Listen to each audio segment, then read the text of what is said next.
In this tutorial, we're going to look at collecting like terms. You know the kind of thing. So if we just have a quick look at question 1 before we look at the key points, there you've got 4 terms. How do I know they're terms? Well, terms are separated by a plus or a minus sign. So here are the separators, if you like, and you can see the 4 terms there. And what we have to do is we have to look for the terms which have exactly the same letter bit. The number bit, which is usually called the coefficient, that's how many of something there are going to be different, but the letter bits need to be the same. And then we simply add the coefficients, that's the number bit of the like terms. So let's have a look at that first one. 1 part A, if we look at, we've got 3x and 7x. Those are the bits with the same letter bits. So we do 3 plus 7 is 10x. And then we have a look at the y's, and we've got minus 4y plus 3y. And if I take away 4y and add 3y, that's the same as taking away 1y.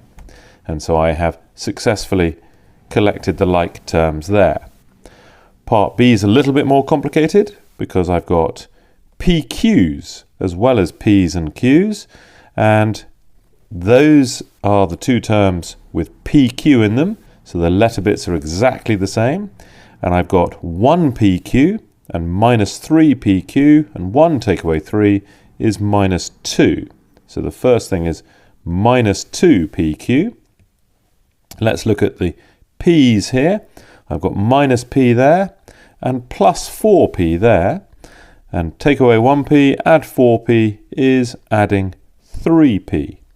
And then all on its own, there's just 1 term in Q.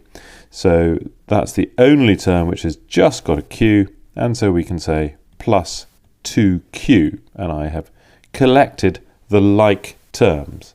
I can't do anything else because those 3 terms I've ended up with all have different letter bits. Now, one of the things it says in the key points is expand brackets first. So I'm going to expand this bracket here. Okay, I've got a minus sign, which is minus 1, of course, times.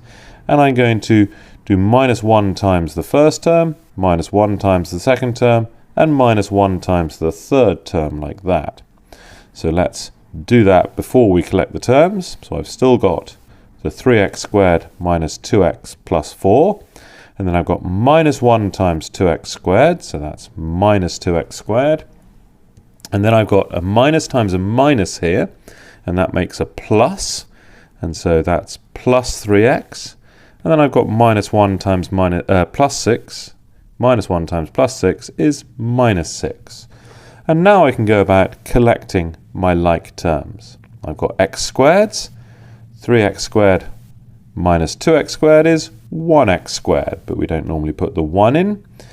And then what about the x's? I've got minus 2x plus 3x, and minus 2 plus 3 is again 1, so that's plus x. And then finally, if I look at the number terms, now these don't have any letter bits at all, but they are just number terms, and they are like terms, therefore. And I've got plus 4 minus 6 is minus 2. And that is that. Very useful, this, when we're solving equations particularly.